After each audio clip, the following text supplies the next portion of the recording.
हरे कृष्णा। राधे राधे दोस्तों पितृपक्ष की इंदिरा एकादशी पर व्रत और भगवान विष्णु की पूजा से 7 पीढ़ियों के पितृ तृप्त होते हैं। एकादशी 27 सितंबर 2024 को 1:20 में आरंभ होगी और वहीं 28 सितंबर 2:49 पर समाप्त होगी। इसलिए इंदिरा एकादशी का व्रत 28 सितंबर शनिवार को रखा जाएगा।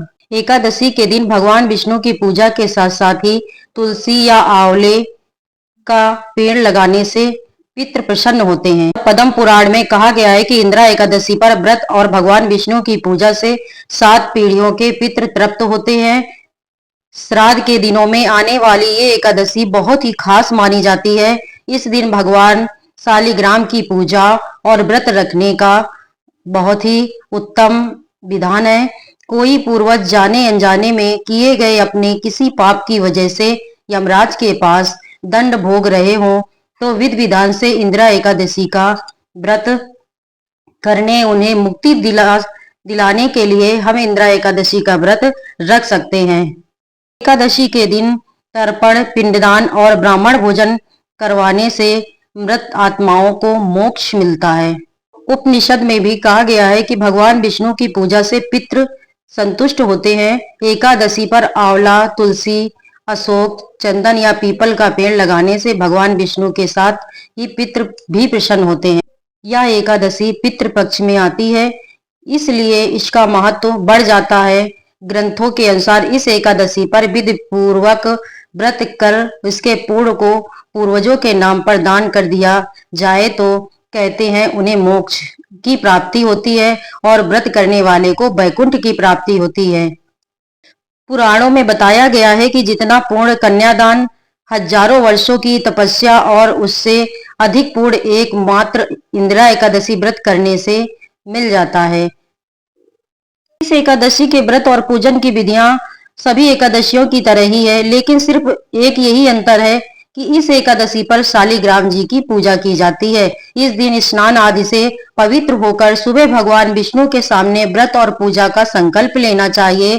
अगर पितरों को इस व्रत का पूर्ण देना चाहते हैं तो संकल्प में भी बोले कि हम ये व्रत अपने पितरों के पूर्ण के लिए संकल्प ले रहे हैं।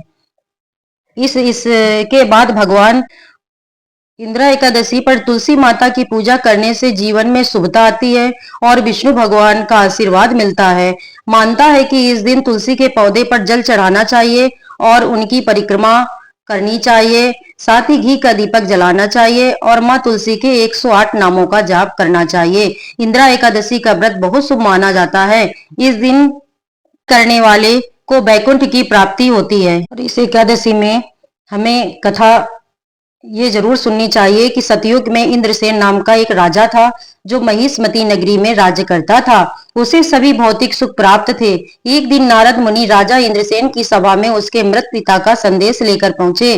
नारद जी ने राजा इंद्रसेन को बताया कि कुछ दिन पहले उनकी भेंट यमलोक में राजा के पिता से हुई। राजा के पिता ने नारद जी को यह कहा कि उनके जीवन काल में एकादशी का व्रत भंग हो गया था, जिस वजह से उन्हें अभी तक मुक्ति नहीं मिल पाई और वह यमलोक में भटक रहे हैं।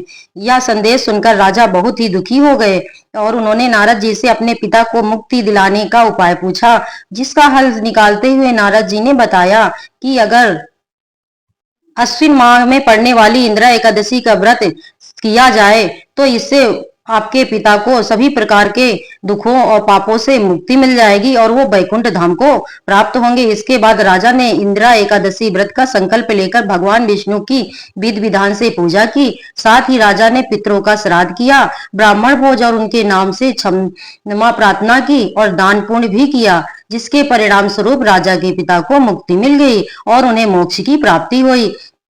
इंद्रसेन राजा भी मृत्यु के बाद वैकुंठ धाम को गए। यही वजह है कि लोग इस व्रत का पालन बड़ी श्रद्धा भाव से करते हैं और विष्णु भगवान की पूजा करते हैं और इंदिरा एकादशी का फल हमारे पितरों को भी प्राप्त होता है। इसलिए हमें पितृपक्ष में इंदिरा एकादशी का व्रत रखना चाहिए और कथा भी बड़ी श्रद्धा के साथ सुनना चाहिए, जिससे शालिग्राम भगवान की कृपा हमारे पितरों पर और हम पर होती है। तो इस एकादशी का व्रत जो भी सच्चे मन से करता है उस पर भगवान विष्णु की कृपा सदैव बनी रहती है और पितृ को का आशीर्वाद भी हमें प्राप्त होता है। इसलिए हमें यह एकादशी का व्रत अवश्य करना चाहिए। बोलिए शालिग्राम भगवान की जय। दोस्तों, अगर मेरा ये वीडियो आपको अच्छा लगे तो प्लीज लाइक और सब्सक्राइब जरूर करिए, जिससे मुझे आपका प्यार प्राप्त हो सके। राधे राधे दोस्तों, धन्यवाद।